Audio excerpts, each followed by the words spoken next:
Okay, what's going on, guys? Welcome back to our video. Today's video, we're here for Jaadugar, A Witch in Mongolia, episode 6. In a double episode premiere. Episode 6.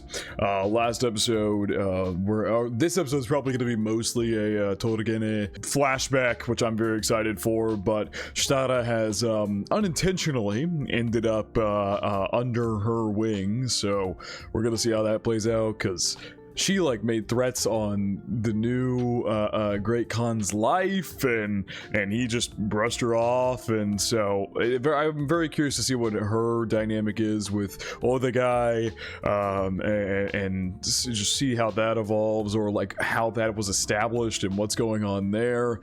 I just have a lot of questions, especially after the last episode, and what does Soragatani, I believe is her name, what does she want? Why did she send Shtada in? Because she said it was about the brothers and whatever, but I don't know. It feels deeper than that, and there's a lot of moving pieces, and we'll see how it all plays out. But I expect this episode to be probably a backstory episode, so let's go ahead and hop in. Per usual, if ever to check out the Patreon and Discord, links are in the description below. As far as the Discord goes, talk about current anime, past anime, current manga, past manga, and have non-anime conversations as well. And as far as the Patreon goes, you get exclusives and uncuts to all my reactions. So, for to check out either of those of your own will. I've us up straight into Jaadugar, A Witch in Mongolia, episode 6. 6 episodes in, and we finally have the two main focuses of the opening, connecting. That's probably where the actual story is going to kick off. Everything else is prologue. 25 years ago. This is going to be Toregene as a child. That's my guess. And we're going to see what happened, because some people kind of clarified, and I should have guessed it myself, that she is a wife of war. A spoil of war. It sounds gross to say, but that is, what it was effectively. It was their reward for war is that, he took her from wherever she was and married her, which is why she probably hates him so much. But yeah, we're probably going to see how that unfolded and how she ended up getting taken and all that kind of stuff. This is young Toregene here. I wonder if she was kind of royalty or something for these people. Would make sense that he would, they conquer these people and then he marries, the higher-up's daughter or something. Naimon. Okay, so Naimon's was her tribe. I've never heard of them. Far to the west of here. Okay, so that's why she said goodbye, because she's getting married off. Interesting, so she was already getting married off, and then I wonder if, they step in and,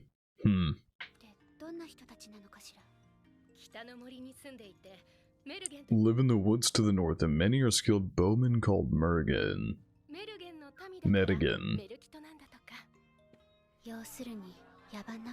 Barbaric hunters. Jesus. Precious gemstone or fine fur pelt. My god. I take pride in that fact. Is interesting. The Mergen people was the title of this episode.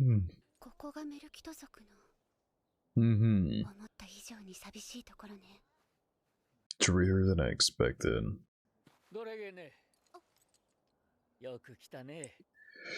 This is the Merkit tribe chieftain Dare. Recognize this VA, he's Asuma from Damon's, which is another show I watch on Saturdays. Oh, her husband is this old... Okay, this is him. He's this extremely old man. Yeah. Make no advances after we were wed. Maybe it's a purely political thing to keep the ally, because they said that they're allies with the Merkit people, so maybe it's a purely political thing to keep the ally, the alliance going. On the contrary. Interesting.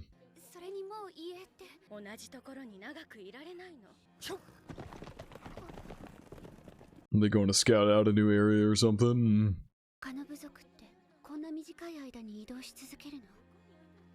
So they're very, very nomadic people. But also, yeah, they're hustling at such speeds.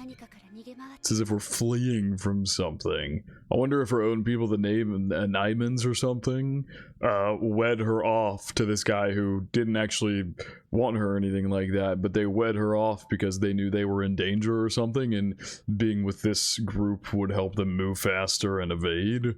Because obviously what's probably going to end up happening is the Mongols are going to destroy this tribe as she begins to actually care about them.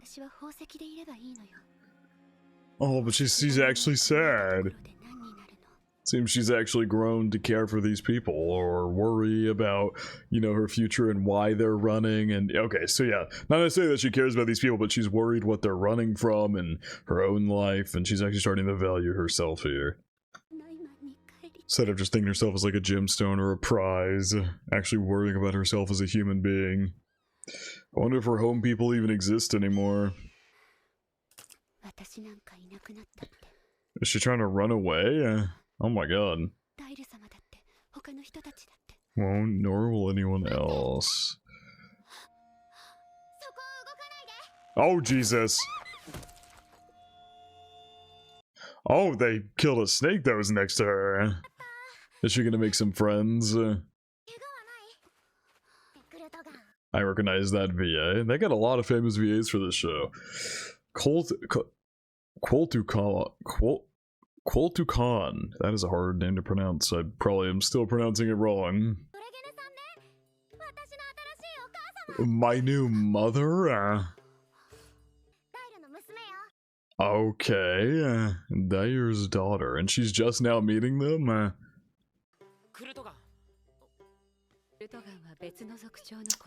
So is she gonna grow attached to them? And that's where she finds her attachment and reason to stay? Mm-hmm.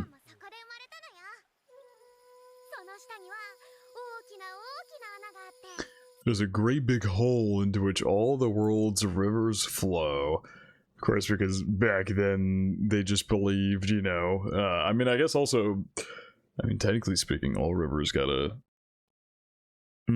that's not true. Let me not say something stupid. But back then they believed the world would go on infinitely, so there's just this star that they can never fully reach or something like that. That's a pretty shot right there.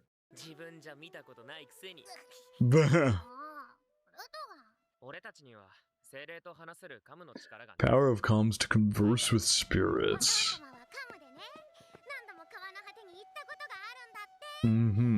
Is it referring to the ocean? Like, is that them just speaking of the ocean? Okay, no, definitely not, because they're talking about magic shit.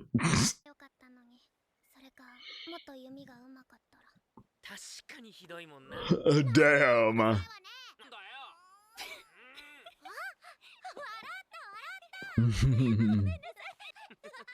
Aww. How is this going to be ruined? Because this is very sweet. She definitely has a similar situation to Shitara. Changed within me that day.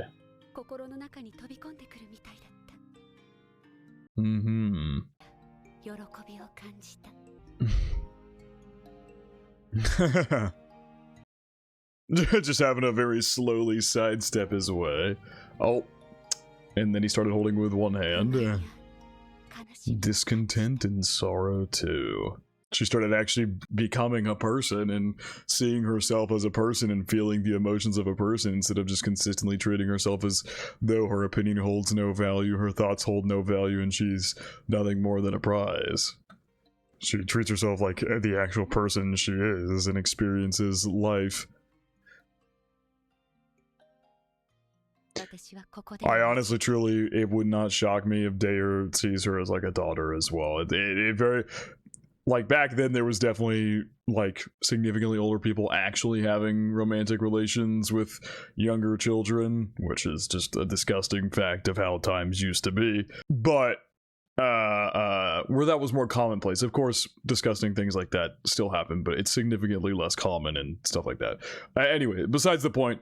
But I honestly, I don't think that she was wed to him because he wanted it or something like that. It was probably, I really think it might have been like for her safety or something like that, and that's the reason they move so much, because it's like the way that Toragene phrased it sounded like it was unnaturally fast moving. Like, even if they're a nomadic people, they move too fast, which could have just been her perception of it's a little warped, because maybe where she lived they didn't move, and so she's not used to a nomadic lifestyle, so she thought, why are we moving so fast as if we're fleeing from something? But I feel like the show wouldn't provide that detail and have her say that if it wasn't odd how quick they were moving. So I don't know, we'll see. I really think it could just be the wedding was like a fully political thing for to keep an alliance going, or to keep her safe, or I don't know. I guess we'll find out. Love the days I spent here. Aw, something's gonna happen to these children, man.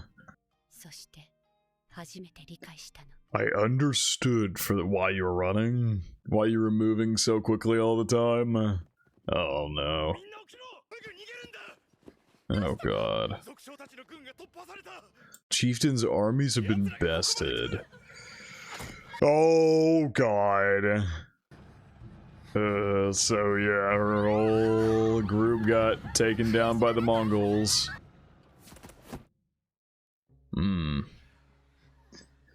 Y'all made it and ran away, but Kudur's family is gone, as are Shilon's wife and children.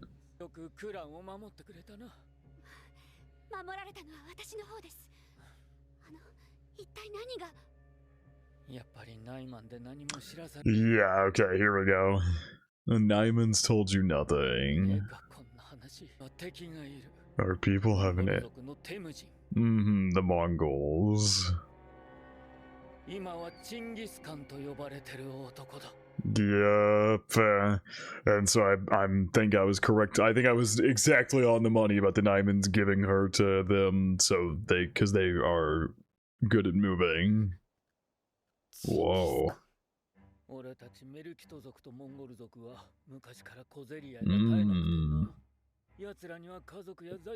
Many of our family and riches. Ugh. So his name is Temujin before he started being called Genghis Khan. That's interesting. I did not know that. And the balance of the step was low. Yeah, so they're way too powerful, and now that you just have to flee. Sake of a, yeah, I was literally completely correct.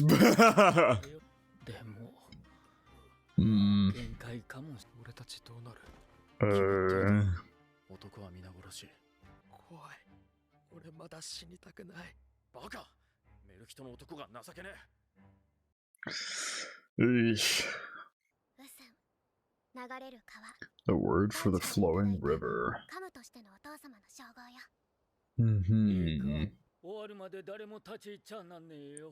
Doing some like ritual here.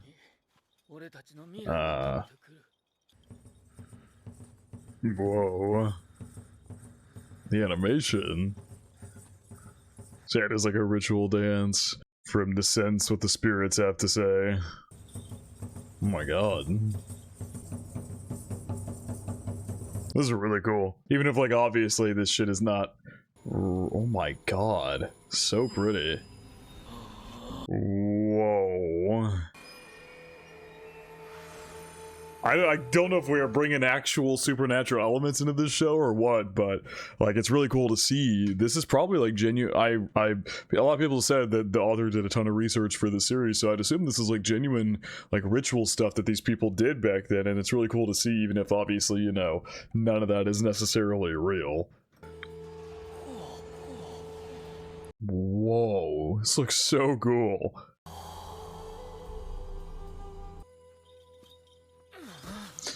Oh my god. A lush step.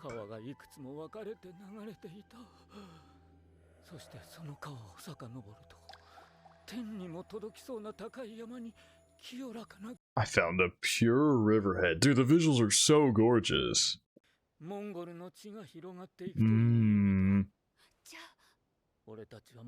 Damn, so he foresaw their imminent loss. And yeah, he's saying the rivers are bloodlines of the steppe people and signifies that the Mongol progeny will spread across the land.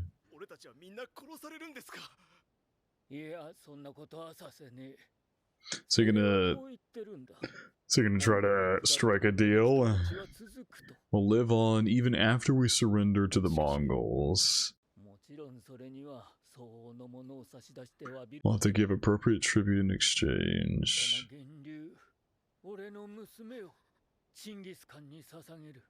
Oh wow, he's gonna offer Kulan.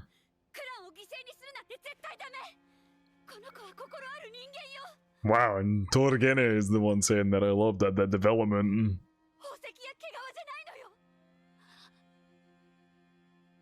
She was just, yeah, speaking her own thoughts and how she felt as well. Or how she feels. She's not like me. Ooh.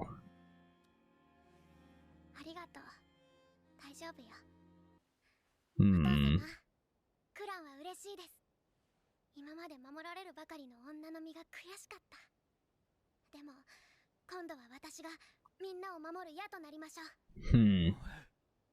That's... She doesn't look too old. That's a very incredibly mature way to handle this. Takes down a wolf, huh? Oh, yep, there they go.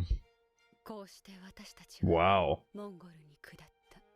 Sever the long chains of enmity. Enmity? I've never heard that word, but I'm assuming it, you know, long chains of, like, bad relations that had bound the Mongols and Merkits. Wow. Oh, the dress is literally too big for her.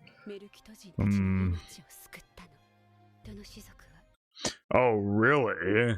And the other Merkit tribes chose defiance to the very end. So some didn't agree with that choice and they left. But the rest, I'm assuming, are gonna now just become part of Genghis Khan's people.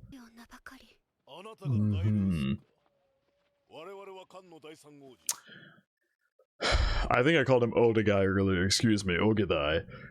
Is this where Torogene is getting picked up and this is gonna keep the peace even further as he's gonna have to give up another woman? Watch over the supplies.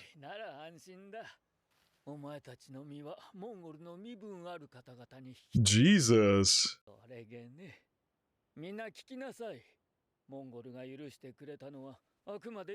Spared us our lives and no more.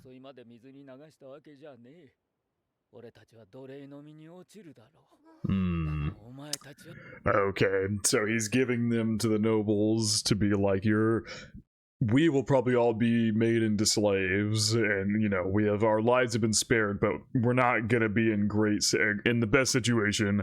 I want all of you to at least, you know, have something and not be slaves. Like, it's not great, obviously, they're being shipped off to noble people, but, you know, it's better than being made into slaves.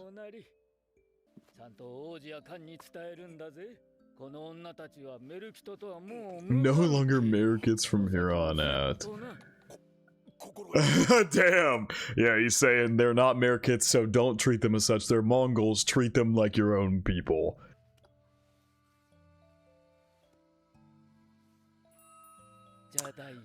That's why the stone is so important to her.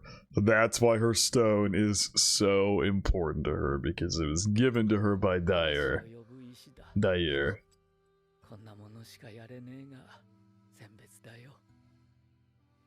I actually really like this backstory. it explains why she dislikes the Mongols, because they tore apart her whole family and everything she cared about. But it's different from Stada's. I really expected them to lose to the Mongols in a fight and everybody die and it be that kind of thing, but we're not repeating story beats. This is very different from what Stada went through, and I actually really love that.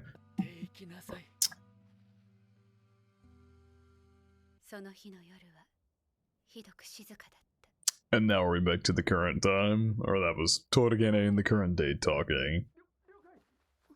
Ready the horses. Oh god. Did they kill the rest of the mare kits? An unearthly sight, the likes of which I had never seen before. The captives have dug in on the mountain. Oh my god. Wow. So he didn't want to be a slave. He made sure that all of these women would be safe and told them to make sure they treat them as Mongols, in that they're not merkits, because he did not want them to be associated with what he was about to do. And he's just making one last hurrah, one last attempt to fight back. Wow. Oh my god. Had shown them forgiveness. I see. Wow. Wow, that's crazy. And with their small fleet, they fight back. We'll never be slaves of lowly sheep herders. Wow.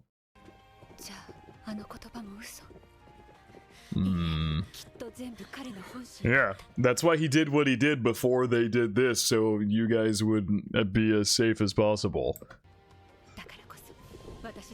Which is why he hadn't told me anything. Wow, just going past all the dead Mongols they've killed. Gotcha. Whoa. Oh, is she gonna come up on him having been killed or something? Yeah. And this is where she meets Ogedai. Okay, wow. So the backstory's still different, but they did, and it's still completely different than what happened to Stada, which I really like. But yeah, it did still end up with him dying, and this is where her deep-seated hatred comes from. Ugh.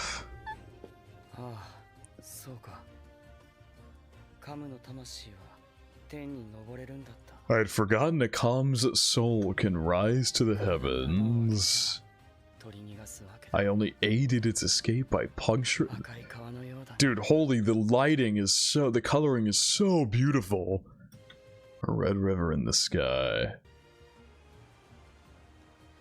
Oof.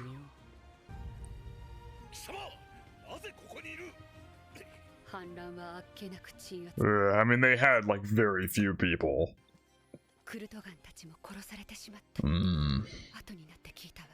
Jesus. Was that him right there? Oh god. They were like turned into slaves, or they were being taken to be killed or something, and it seems like he died on the way. Jesus Christ. She gave herself up and went to Genghis Khan just for them all to, almost all of them to die anyway. That's so fucked.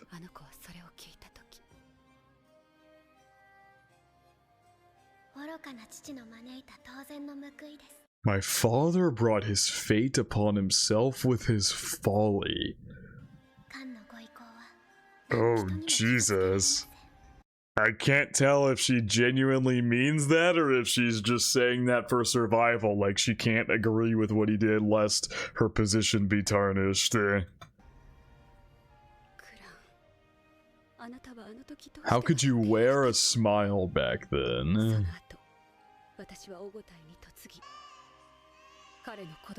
Oh wow. Oh, that's right, he does have kids. I forgot. I think we saw the other guy's kids, the one who is the military commander. I forget the names, I apologize. But the one who raided Stada's home, we saw his kids. We have not seen Ogedai's kids. So she ended up giving birth to his children, huh? Maybe we have seen them. I'm gonna be honest, I'm not sure.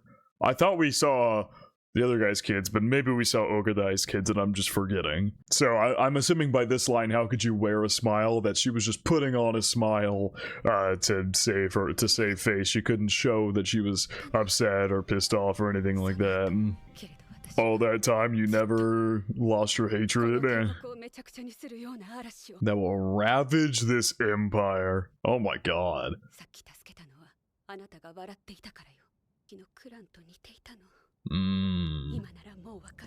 Now I understand. Yeah, so she put on a smile knowing there's just was nothing she could do. Wow. Any other like kind of show of resistance from the Mirror Kits and they probably would have just killed them all. I love that. I really love that she saw that smile in Shitara and understood what it meant. I really like that, and understood that Shitara's been through something similar. That's probably my favorite episode so far, I gotta say. Exactly how she was feeling.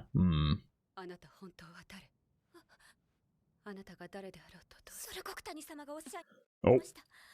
Yep, gonna tell her. Tolui was his name, I think. Yes, is the one that I'm thinking. What was she gonna say? You can't what? I guess maybe you can't do anything or help me or something. Yeah, because Ogedai might be the leader, but you know, you have a different one controlling the military, and yeah, that could be power imbalance and things like that.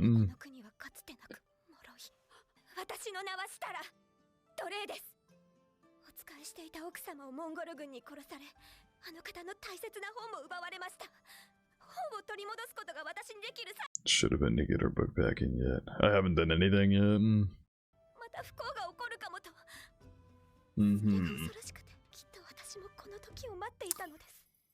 This, I love that the stones connected them. That's really cool.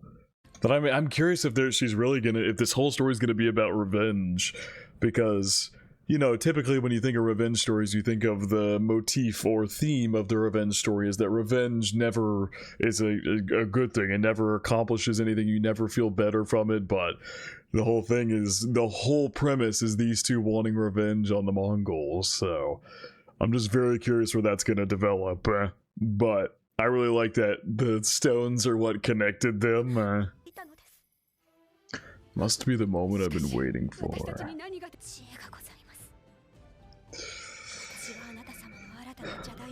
As your new Jada stone.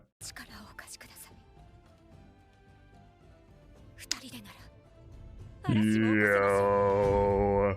Fucking awesome. That was the best episode so far. That was most definitely the best episode so far. That was fantastic. Alright. That was a fantastic episode. And also, one thing that I like is that, like, obviously, we as modern people know all that supernatural stuff they do is not real. We know that, but I like how the story isn't necessarily like just flat out being like, oh, they were wrong and none of it's real and it's a bunch of garbage. It actually, you know, shows it being real and stuff like that as homage to what they believed in back then. I think that's really cool and I like that a lot. Anyway, I think that is gonna wrap it for my reaction. I think I said everything I needed to while the ED was rolling towards the end of the episode, so I think it's going to wrap it up. This is probably definitely my favorite episode so far, and I'm curious to see where the story is going to take us from here now that Toregene and Shitara have teamed up. Let's see where we go from here. But I think it's going to wrap it up for my reaction to Jaadugar episode 6. Hope you guys did enjoy, and I hope you all have a good day.